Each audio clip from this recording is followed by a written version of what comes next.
안녕하세요. 이루다 스피치 대표 원장 배윤입니다. 먼저 소방공무원이 되는 이 마지막 관문을 이루다 스피치와 함께 해주셔서 감사드리고요. 여러분의 선택과 그동안의 노력이 헛되지 않도록 우리 전 강사진이 최선을 다해서 최종 합격 만들도록 하겠습니다. 오늘은 소방 면접을 앞두고 여러분이 걱정하는 사전조사서 특강을 준비했는데요. 오늘 영상을 보시면 그 걱정을 완벽하게 해소하실 수 있을 거예요. 그럼 강의 시작하도록 하겠습니다. 강의에 앞서 소방공무원 면접시험에 대해서 간략하게 설명드리도록 하겠습니다. 여러분이 아시는 것처럼 소방공무원은 필기 50%, 체력 25, 면접 25 이렇게 각각의 비율로 최종 합격자를 결정하게 되는데요. 이 면접시험 역시 다른 시험 전형과 동일하게 합격 유무는 공개됩니다. 그래서 면접에서 꽈락을 받았는지 그렇지 않은지 알 수 있어요. 하지만 면접시험은 필기나 체력처럼 정량화하기 어렵죠? 면접관의 재량권이 많이 좌우되는 시험입니다. 그래서 점수 자체가 공개되진 않고요. 또한 외부 면접관이 참여하기 때문에 다양한 변수가 있을 수 있어요. 그래서 점차 면접의 비중이 높아지고 있고 이 면접에서 뒤집히기도 합니다. 실제로 고배수가 떨어지고 2배수가 뒤집고 들어가는 상황도 종종 생기고 있죠. 따라서 고한산이라고 자만하면 안 되고 저한산이라고 포기하지 말고 최선을 다해야 합니다. 최선을 다한 사람만이 기회를 잡을 수 있으니까요. 체력 시험이 끝나고 면접을 보기 전 단계가 하나 더 있는데요. 바로 종합 적성 검사를 봐야 하는데요.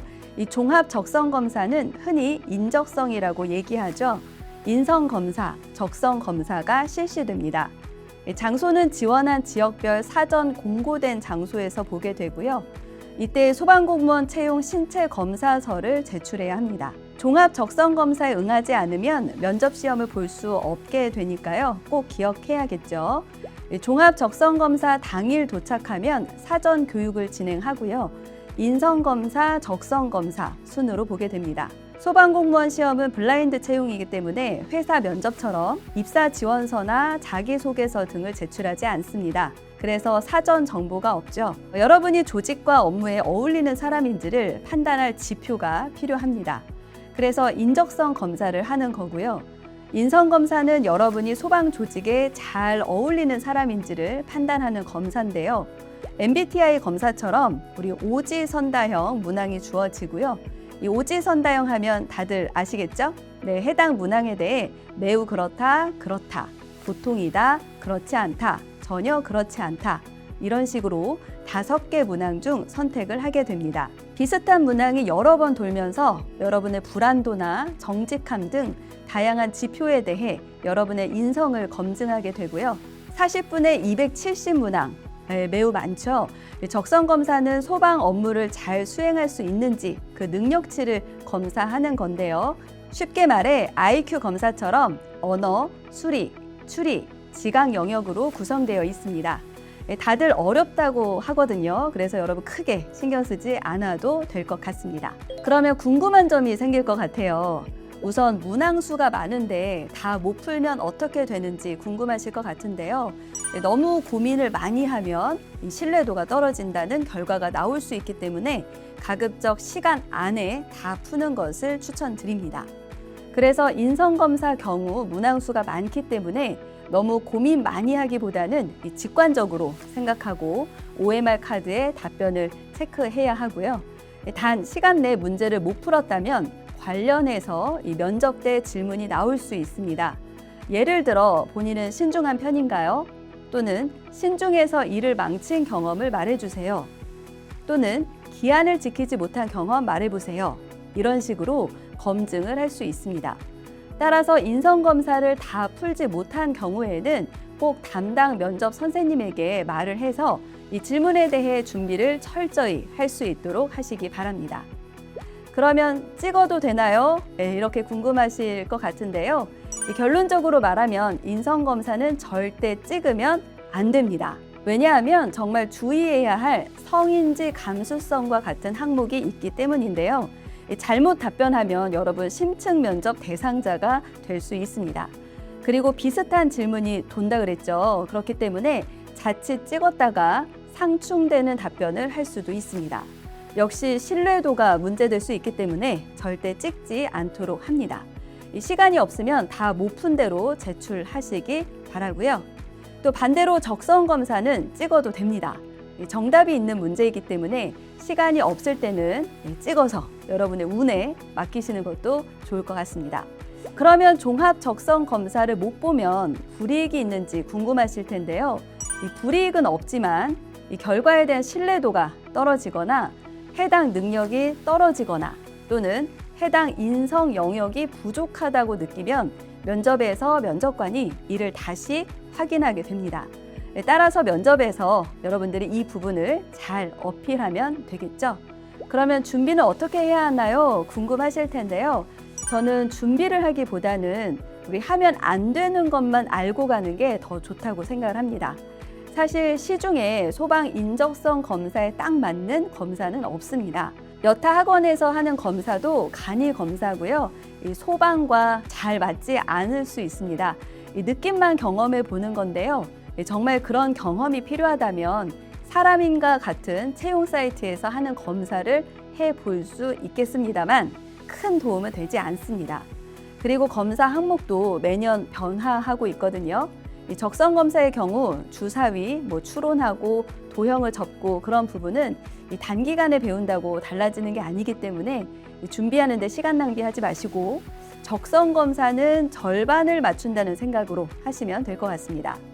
실제로 적성 검사 결과 질문은 면접에서 거의 나오지 않는데요. 나와도 예를 들어 회계 분야가 높게 나왔다면 회계 분야에 대한 역량이 굉장히 높은 지원자 같은데 왜 소방 공무원을 하려고 하나요? 이 정도의 질문이 나올 수 있습니다. 이 역시 지원 동기를 말하면 되겠죠. 따라서 여러분은 크게 걱정하지 않으셔도 될 것 같습니다. 그럼에도 주의할 점은 분명 있습니다. 첫째, 인성검사에서 너무 극단적인 답변만 체크하지 않도록 합니다. 물론 질문에 따라 다를 수 있는데요. 예를 들어 나는 불을 보면 공포심을 느낀다. 라는 문항이 있다면 일반적으로 공포심을 느끼는 게 아니라 나는 불을 봐도 공포심을 전혀 느끼지 않는다. 라고 생각하는 분들 계시겠죠. 그러면 전혀 그렇지 않다에 체크하시면 됩니다. 이런 문항이 아니고 누구나 일상적으로 한 번은 경험해 볼 만한 질문. 예를 들어 나는 법을 어겨본 적이 있다. 나는 거짓말을 해본 적이 있다. 이처럼 매우 그렇다 또는 전혀 그렇지 않다 보다는 2번, 3번, 4번 안에서 선택하는 것을 추천합니다. 또 너무 2번, 3번, 4번만 답변하라고 하는 게 아니니 이 상황에 따라서 적절하게 결정을 해야겠죠. 다만 상충되지 않도록 하시면 되겠습니다. 나는 약속을 잘 지키는 편이다. 1번 매우 그렇다 체크해놓고 나는 약속을 어긴 적이 있다. 1번 매우 그렇다. 이렇게 체크하면 안 되겠죠. 두 번째는 바로 성인지 감수성 항목입니다. 이 성인지 감수성은 매우 민감하고 중요한 항목이기 때문에 반드시 조심하셔야 합니다. 다른 건 다 넘어가도 이 성인지 감수성은 정말 정신 똑바로 차리고 체크하셔야 되는데요. 이 성인지 감수성 항목은 문항을 딱 보면 성 관련 질문이구나 이런 감이 딱 오실 겁니다. 따라서 성 관련 질문은 반드시 보수적으로 체크해 주셔야 합니다. 항목 예시를 보도록 하죠. 1번 맞벌이 집안일은 여자가 주로 해야 한다. 여기서 우리 어떻게 해야 될까요? 네, 보수적으로 그렇지 않다, 매우 그렇지 않다 이쪽을 선택을 하셔야겠죠. 두 번째는 우리 사회는 이미 성평등한 사회이다. 그렇지 않다, 매우 그렇지 않다 이쪽으로 선택을 하셔야 되고요. 질문 자체가 이미 성평등한 사회이다. 굉장히 극단적인 질문이죠. 그렇기 때문에 이럴 때는 3번 보통이다 또 표시하셔도 좋습니다. 네, 다음 3번 문항입니다. 상대방이 성폭력이라 느끼면 무조건 성폭력이다. 이것도 극단적인 질문인데요. 그래서 3번 보통이다 표시하셔도 좋고요. 그리고 그렇다, 매우 그렇다 이렇게 표시를 하시는 게 좋겠죠. 4번 문항입니다. 1번 문항처럼 성으로만 구별하는 고정관념을 묻는 질문인데요. 이처럼 4번 그렇지 않다 또는 5번 매우 그렇지 않다 표시하는 게 적절합니다. 5번 문항도 역시 남녀로 성 역할을 구분했네요. 역시 보수적으로 체크하는 게 좋습니다. 자, 인적성 봤으니 이제 마지막 관문 면접 시험에 대비해야겠죠. 이 면접 시험은 소방청 주관으로 한 곳에서 면접이 치러집니다. 대전 DCC 컨벤션 센터처럼 박람회를 하는 큰 장소에서 이 파티션을 치고 일괄적으로 진행되는데요. 그래서 5일에서 7일간 진행됩니다. 이는 추후 공고에 나오기 때문에 그때 자세하게 보시면 될 것 같고요. 이 면접은 발표 면접과 인성 면접으로 진행됩니다. 그리고 면접 당일 사전 조사서를 작성하게 되고요. 흐름도 보시면 현장에 가서 10분간 사전 조사서를 먼저 작성하고 발표 준비 10분간 진행합니다. 이 사전 조사서와 평정표는 면접관에게 제출을 하고요. 그리고 다시 퇴실을 한 후에 발표 용지를 들고 입시를 해서 발표를 한 후에 이에 대한 꼬리 질문을 받고요. 그 후에 자연스럽게 인성 면접으로 진행됩니다. 이렇게 총 25분간 면접을 보게 됩니다. 면접 시험 평정 요소인데요. 면접관은 여러분을 보시는 이 평정 요소를 기준으로 채점을 하게 됩니다. 2점부터 10점까지 배점이 되어 있고요. 따라서 촘촘한 격전지에서는 충분히 뒤집을 수 있습니다.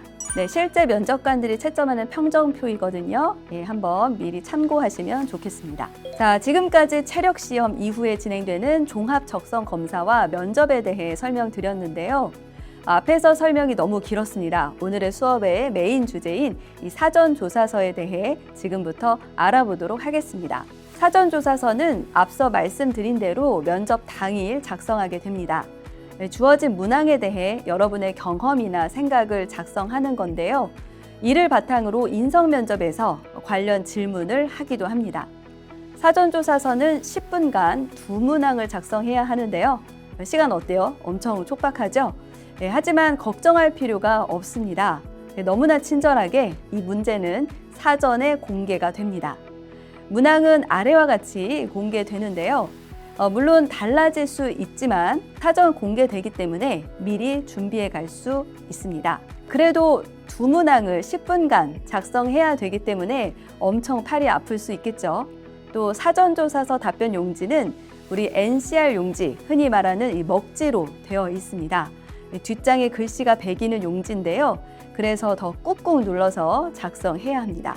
역시 블라인드 면접이기 때문에 주의해야 하는데요. 부모님 직업이 공무원이라는 것을 유추할 수 있는 문장이나 출신 지역, 학교명 등은 작성하지 않도록 합니다. 그 외에는 다 작성하셔도 됩니다. 작성 용지는 이런 형태로 되어 있고요. 약 10칸씩 구성되어 있습니다. 2개 문항을 각각 나눠서 작성하면 되겠습니다. 그러면 기존 합격생들은 어떻게 적었는지 살펴볼까요? 1번, 어려운 상황이나 힘들었던 순간 대처 경험인데요. 먼저 공채 학생의 답변입니다. 맨 윗줄에 문제를 작성했고요. 이 경험형 질문은 이렇게 상황, 대처, 결과 순으로 나눠서 작성하면 됩니다. 뭐뭐입니다와 같은 서술식이 아닌 뭐뭐임, 뭐뭐함처럼 요약식 또는 개조식으로 작성해서 면접관 눈에 잘 보이도록 작성해 주시면 됩니다. 상황 부분에서는 힘들거나 어려웠던 상황 설명이 나오면 되고요. 무엇을 할 때 어떤 어려움이 있었다. 이러한 부분을 이해하기 쉽게 작성해 주면 됩니다. 대처는 그러한 상황을 어떻게 대처했는지 우선순위 순으로 나눠서 작성하면 되고요. 이 결과는 당연히 결론이 나와야겠죠. 그 후에 느낀 점 또는 배운 점, 마지막으로는 입직 후 포부 순으로 작성하면 되겠습니다. 해당 경험을 작성할 때는 가급적 다른 사람보다 더 의미 있는 경험 또는 어필할 수 있는 경험을 적어주는 게 좋겠죠. 다음은 구조 학생인데요. 대부분 특수부대 출신들이니 군 경험을 많이 작성하긴 합니다. 군 경험도 좋은 사례니까 꼭 활용하시고요. 동일하게 상황, 대처, 결과 순으로 잘 작성을 했죠. 상황, 대처, 결과 중 가장 중요한 것은 이 대처 부분이기 때문에 상황 부분이나 이 결론 부분이 너무 길어지지 않도록 유의하시면 되겠습니다. 다음은 9급 학생 답변인데요. 역시나 9급은 대체 근무를 했다거나 권역 응급센터에서 근무를 했다거나 또는 응급실 경험이 있다거나 이처럼 응급 상황을 대처해 본 경험이 제일 좋습니다. 그 부분을 어필하시면 되고요. 역시나 상황, 대처, 결과 순으로 잘 작성을 했네요. 다음은 2번 문항입니다. 직무 수행 능력과 전문성 향상을 위해 어떤 노력을 기울였는지 작성하는 건데요. 역시 문제를 간단히 적고 노력과 경험, 입직 후 계획 이렇게 목차를 나눠서 작성했습니다. 노력과 경험을 작성할 때는 최대한 자신의 직렬 관련된 경험을 제일 위에 작성을 하고요. 무난한 경험을 뒤쪽에 배치하면 되겠습니다. 자, 그러면 합격생들의 답변 볼까요? 먼저 공채 학생인데요. 이 자격증이나 교육을 이수한 내용을 적었네요. 그리고 체력, 봉사활동 또는 안전체험관, 현직자 인터뷰 등을 적었습니다. 이렇게 봉사활동이나 아르바이트처럼 소방과 직접적으로 관련은 없지만 공무원으로서 필요한 봉사 정신과 소통 능력 등도 어필할 수 있기 때문에 적어도 좋습니다. 입직 후 계획은 앞으로 전문성을 쌓기 위해 어떤 노력을 할지 적으면 되는데요. 역시 전문성이 중요하죠. 그러니까 관련 자격증, 그리고 현장에 필요한 체력 또는 어떤 업무를 하고 싶다. 이런 희망 업무를 적어도 좋습니다. 또 다른 공채 학생 답변 볼까요? 해당 학생처럼 자신의 노력을 목차로 적고 세부 내용을 적어도 좋습니다. 역시 마무리는 입직 후 계획으로 했네요. 자, 답변들 보시니까 어떠세요? 아, 안전체험관은 다 가봐야겠다. 이런 생각 드시죠? 네, 꼭 가보시면 좋을 것 같습니다. 다음 구조 학생인데요. 이 노력과 경험, 입직 후 계획 잘 나눠서 작성했고요. 해난 구조를 목표로 자신이 어떻게 노력을 했는지 구체적으로 작성했습니다. 역시 입직 후 계획은 전문성과 직무 계획을 잘 담아서 작성했죠. 다음 9급 학생입니다. 노력과 경험, 입직 후 계획으로 나눠서 작성했고요. 무엇을 했다만 작성한 것이 아니라 이를 통해 무엇을 배웠다 또는 어떤 능력을 키웠다까지 구체적으로 잘 작성했습니다. 매년 이루어지는 소방안전박람회, 대구라서 안 가는 사람들도 있는데 한번 가보시면 좋을 것 같습니다. 확실히 가면 이렇게 사전조사서에도 한 줄 작성할 수 있고 면접 때 답변에도 활용할 수 있으니까요. 9급도 역시 체력 중요하죠. 그리고 소방청 SNS나 관련 서적, 주요 업무 계획 등도 작성하면 좋습니다. 마지막은 역시 입직 후 계획으로 작성을 했는데요. 합격생들의 작성 예시 보니까 어떠세요? 감이 좀 오시나요? 여러분의 경험을 잘 살려서 여러분만의 답변을 완성해 두시기 바랍니다. 답변을 완성했다면 10분 이내 작성을 정말 잘 할 수 있는지도 해보는 게 중요하겠죠. 그래서 꼭 실제로 시간을 재고 준비한 대로 잘 작성을 할 수 있는지 연습도 해보시기 바랍니다. 그리고 더 중요한 꼬리 질문, 예상 가능한 질문을 선별해서 이에 대한 답변을 미리 준비해 가는 게 매우 중요한데요. 질문은 어떤 식으로 나오는지 한번 살펴보도록 하겠습니다. 사전조사서 관련 질문들 대부분은 보시는 바와 같이 사실 확인 질문이 많습니다. 힘든 부분을 써야 되니까요. 여러분들이 어떤 부분이 힘들었다 이렇게 작성을 하실 텐데 그 부분을 보고 면접관은 왜 힘들었는지 또는 이러한 경험이 업무에 어떤 도움이 될지를 물어보겠죠. 또 체험관이나 박람회, 기사를 작성했다면 그 부분에서 어떤 점이 인상적이었는지 등을 물어볼 수 있습니다. 이처럼 여러분이 작성한 내용의 진위 여부를 파악하는 질문이 대다수이기 때문에 이 부분을 세세하게 준비해두면 좋을 것 같습니다. 기타 질문으로는 작성한 내용을 설명해달라 또는 요약해서 말해달라는 질문도 많이 하거든요. 아무래도 먹지에 작성을 하기 때문에 글씨가 흐릿하게 보일 수 있겠죠. 또 면접관 입장에서 본인이 글을 읽는 건 좀 귀찮고 피곤한 일일 수 있거든요. 그래서 응시생에게 말해달라고 요청하는 경우도 있습니다. 따라서 여러분이 작성한 내용을 요약해서 말하는 연습도 해두면 좋을 것 같습니다. 또한 작성한 내용 말고 또 다른 경험을 묻기도 하는데요. 그래서 1번 경험 질문에는 유사한 경험 답변을 하나 더 준비해 가거나 2번 질문에는 작성하지 않은 또 다른 전문성 계획을 준비해 두는 것도 좋습니다. 지금까지 소방공무원 시험과 사전조사서에 대해 설명드렸는데요. 어떠셨어요? 도움이 되셨나요? 수험생들이 필기, 체력보다 어려운 게 면접이라고 많이들 이야기합니다. 그만큼 공부해야 할 범위도 정말 많고 정답도 없다 보니까 어렵다고 느껴질 수 있는데요. 하지만 차근차근 준비하고 매 순간 최선을 다한다면 분명 달라져 있는 여러분의 모습을 확인할 수 있습니다. 연습은 실전처럼, 실전은 연습처럼 이런 말이 있죠. 자신감 있고 당당한 여러분의 모습을 위해 오늘도 최선을 다하시기 바라겠습니다. 소방공무원의 꿈을 꼭 이루시길 응원하겠습니다. 감사합니다.